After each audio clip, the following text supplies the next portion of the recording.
Ahmedabad test లో భారత్ గెలుపుకు సంబంధించిన బ్రేకింగ్ న్యూస్ చూస్తున్నాం. అహ్మదాబాద్ టెస్ట్ లో వెస్ట్ ఇండీస్ పై ఇన్నింగ్స్ 140 పరుగుల తేడాతో భారత్ ఘన విజయం సాధించింది. భారత్ 5 వికెట్లు కోల్పోయి 448 పరుగుల వద్ద డిక్లేర్ చేసింది. వెస్ట్ ఇండీస్ 162, 146 ఆల్అౌట్ అయింది.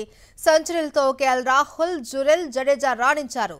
తొలి ఇన్నింగ్స్ లో సిరాజ్ 4, బుమ్రాకు 3 వికెట్లు తీశారు. ఇక రెండో ఇన్నింగ్స్ లో జడేజాకు 4, సిరాజ్ కు 3 వికెట్లు పడగొట్టారు. అహ్మదాబాద్ టెస్ట్ లో వెస్ట్ ఇండీస్ పై ఇన్నింగ్స్ 140 పరుగుల తేడాతో భారత్ ఘన విజయం సాధించింది. భారత్ 5 వికెట్లు కోల్పోయి 448 పరుగుల వద్ద డిక్లేర్ చేసింది. వెస్ట్ ఇండీస్ 162, 146 ఆల్అౌట్ అయింది. ఇక సెంచరీలతో కేఎల్ రాహుల్, జురెల్, జడేజా రాణించారు. తొలి ఇన్నింగ్స్ లో సిరాజ్ 4, బుమ్రా 3 వికెట్లు తీశారు. ఇక రెండో ఇన్నింగ్స్ లో జడేజా 4, సిరాజ్ 3 వికెట్లు పడగొట్టారు.